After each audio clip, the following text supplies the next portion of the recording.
let's see some motion.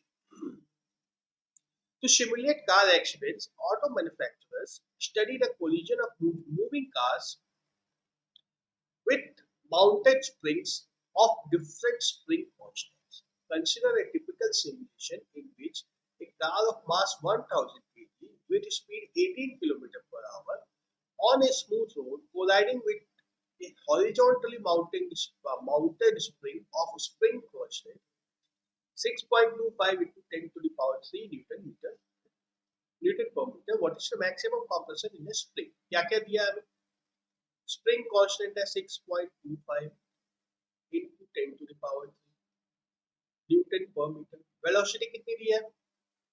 18 kilometre per our. इसको metre per second में convert करना है तो ये याद कर लो 18 is very important number. 18 kilometre per hour is equal to 5 metre per second.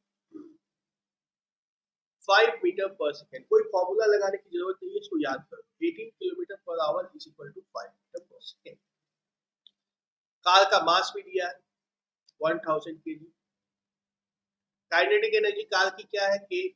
Kinetic energy is equal to 1/2 mv square that is equal to 1/2 1000 into v square is 25. ठीक है. Let it be. इसको calculate करने के number निकालने की कोई जरूरत नहीं है. पोटेंशियल एनर्जी मैक्सिमम जब स्प्रिंग में कंप्रेशन हो जाएगा तो ये सारी की सारी काइनेटिक एनर्जी पोटेंशियल में कन्वर्ट हो जाएगी. तो ये क्या होगा? 1/2 into k into xm square 1/2 into 6.25 into 10 to the power 3 into xm square. ये दोनों बराबर होंगे.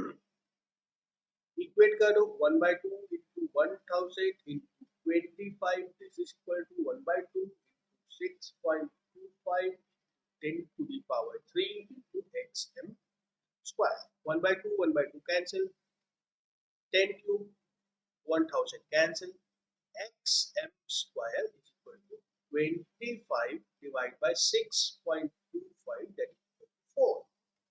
तो कॉम्प्रेशन कितना आएगा? xm is equal to square root of 4 that is equal to 2 meters.